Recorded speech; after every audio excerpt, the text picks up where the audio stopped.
What is going on, guys? My name is Damien. Welcome back. So this is my Game of Thrones episode 7 review video, and it's my first Game of Thrones review on this channel officially. So it's kind of a weird way for me to start doing reviews, but I guess, I have to start somewhere and just kind of ease them in there as just a regular thing. It's going to be regular for me from now on.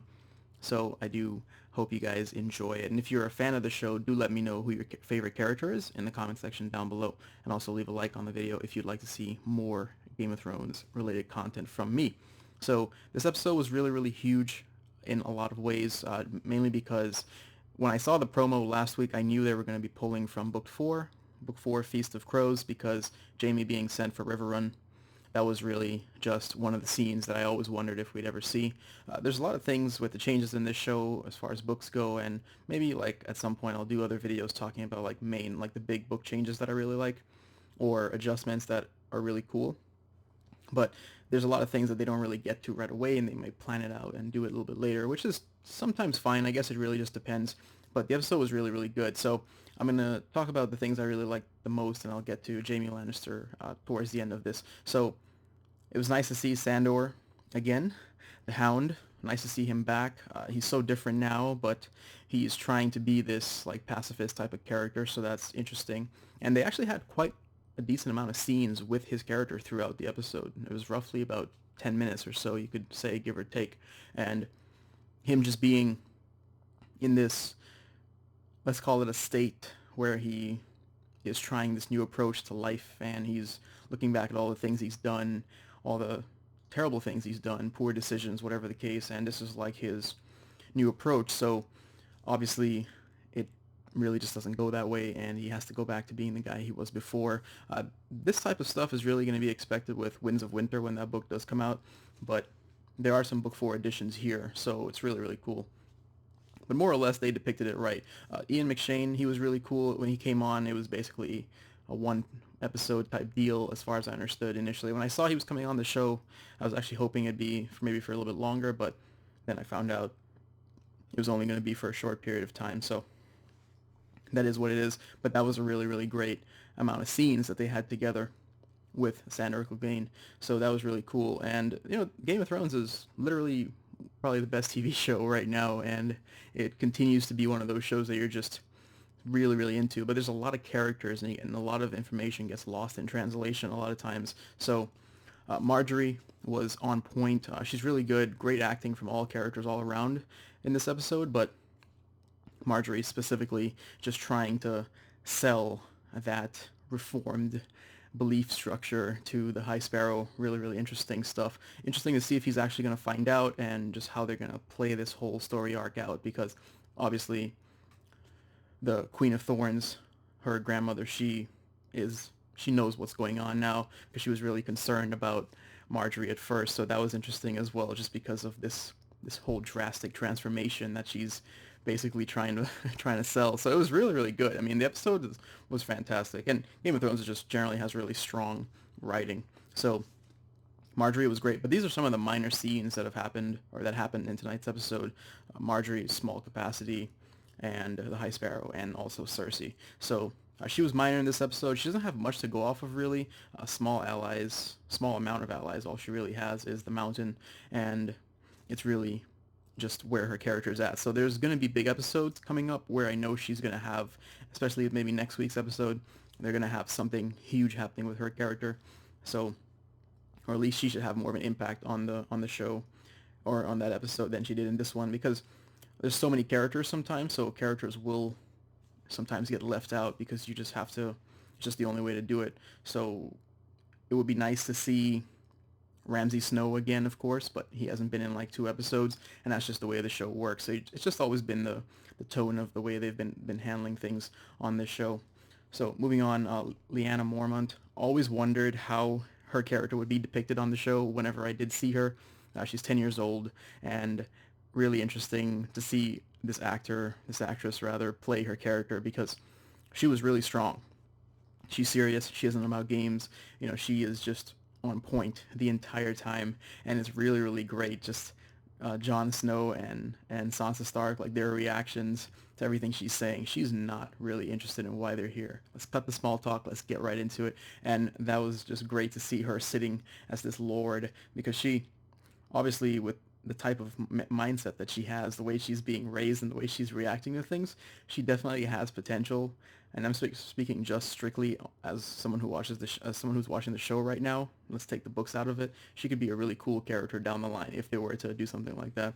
So, of course, when Sir Davos, when he steps in to kind of get her to ally with Team Stark, you get those memories of Sir Davos and Shireen. That's what I got from it anyway. And of course, throughout the episode, Robb Stark gets mentioned a lot. I definitely miss him. He was one of my favorite characters. So there's a whole lot going on here with all these characters, and it's great when they actually at least pay respect or mention some of the older characters. Really cool. So the North is just over House Stark at this point, and that's basically the way they reacted based on Robb Stark, on the way he was mentioned. So, but when the White Walkers show up, they'll all fall in line and everyone will have to unite. So I know like there's a lot of people that watch the show, so let me know about this. If there's the one thing you want to see happen on the show, what is it? What is it that you're waiting for a long time? I know most people are probably going to say anyway, Daenerys taking the dragons and crossing the sea and going to Westeros, trying to take the Iron Throne. But for me, it's a showdown with the White Walkers and like Jon Snow and all these other important characters. I really want to see something like that. And it feels like you have to watch so many seasons just to get where you really want to go, where you want to be. So that's just one of those things. But to get to Jon Snow, there's him like trying to recruit everyone. They spend like a decent amount of time going from house to house. First it starts with the wildlings, of course, and one the giant, once he gets up and he says Snow, that was it. That decided everything right there. So I thought that was cool because there was some doubt. The wildlings were like, this is not what we signed up for.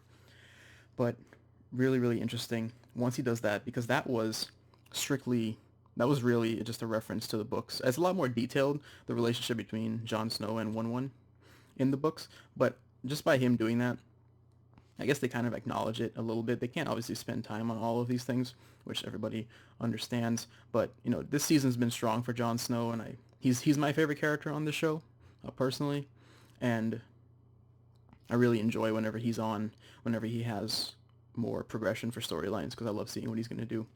So Theon and Yara, they were cool. They're going to meet Dany for sure, I assume. Sansa overall was strong as well. So Theon, I'm not sure. Theon was a character. He's just, overall, he has so much. They really did a number on him. So as far as his character goes, to get back to his true Greyjoy status, which we did see a glimpse of it in in that episode, but he really is just, it's going to take him a little while to get there. But when he does, I feel like he's going to be a really cool character again as well, or he'll be returning to form. I always liked his character. I never had anything against him. I think he just was caught in a really hard place. He really just had to make certain decisions, and they just didn't pan out for him. Things didn't turn out right for him, or as well as he'd like them to have turned out, but he definitely can come back from it. So his character, again, so many layers for all these characters that you can really get into. And Sansa was awesome, of course. She's just amazing. Sophie Turner, I think, is really just coming into her own with the character. She's doing a lot more with it, taking a lot more liberties with it. Probably, I'm sure she's probably looked into the character in the books like thoroughly at this point. I could be wrong, but I'm sure she's kind of been doing a lot of research there to see what she can really bring to the character, because that's just the nature of these characters. There's just a lot going on, and it's interesting watching them on this journey, because from season 1 to now, like watching her grow up, like that first encounter with her and Joffrey in season 1 in Winterfell, like thinking about that first episode, the pilot, it's amazing to see just how far they've come. So of course, one of the biggest things for the episode, Arya, she gets owned.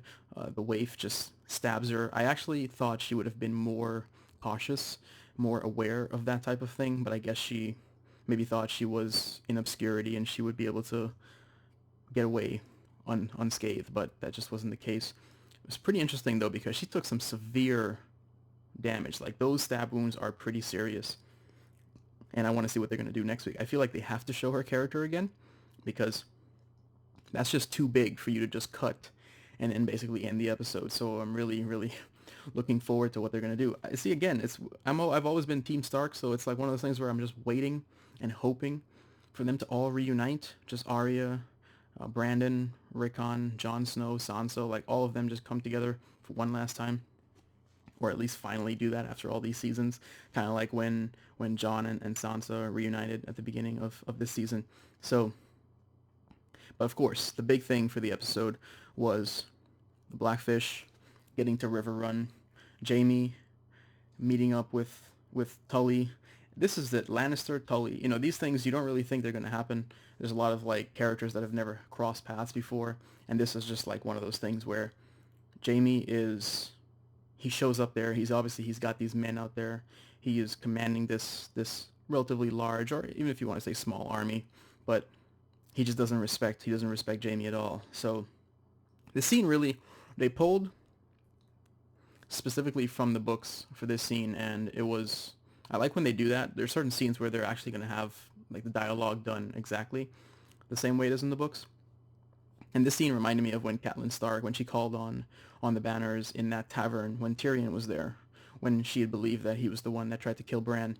So interesting stuff. It was a really, really strong episode between everything that happened, but obviously the meeting in River Run between Tully and Jaime Lannister, their dialogue, just the way he looked at him, the way Jaime reacts, the way Jaime just feels so small.